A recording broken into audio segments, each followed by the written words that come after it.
resources, and strengthening the ATF will help stanch the flow of guns into criminals' hands, thus weakening the NRA's ability to fearmonger about bad guys with guns in order to motivate good guys to buy guns that social science proves are highly unlikely to ever face down a criminal and are far more likely to shoot a family member or a friend.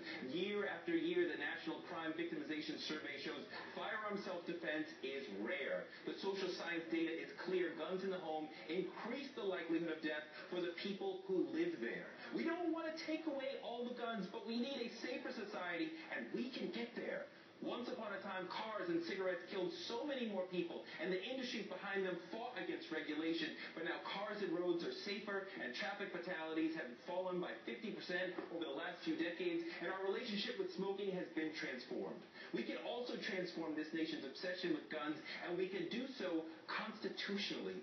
Few issues have been more cluttered with disinformation than the Second Amendment, but the law and the legal community are unequivocal. A letter signed by 6 former attorneys general says, quote, "For more than 200 years, the federal courts have unanimously determined the Second Amendment concerns only the arming of people in service to an organized state militia. It does not guarantee immediate access to guns for private purposes." In 1973, in Eckert v. Philadelphia, a federal appeals court ruled, quote, "Appellant's theory is that by the Second Amendment, he's entitled to bear arms. Appellant is completely wrong about that. The right to keep and bear arms is not a right given by the Constitution." In 1996, conservative legal icon Robert Bork wrote, "The Supreme Court has consistently ruled that there is no individual right to own a firearm." The founders considered adding the line, "The people have a right to bear arms for the defense of themselves," and they decided against it. When the NRA stands behind the Second Amendment,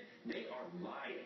Gun control is constitutional, rational, reasonable, commonsensical, widely popular, and absolutely necessary. And if we keep pushing, we will get the reform and the nation we deserve, just as the civil rights movement kept pushing when things looked bleak, and the gay rights movement kept pushing when things looked bleak. Gun control is just as important, and it is just as possible.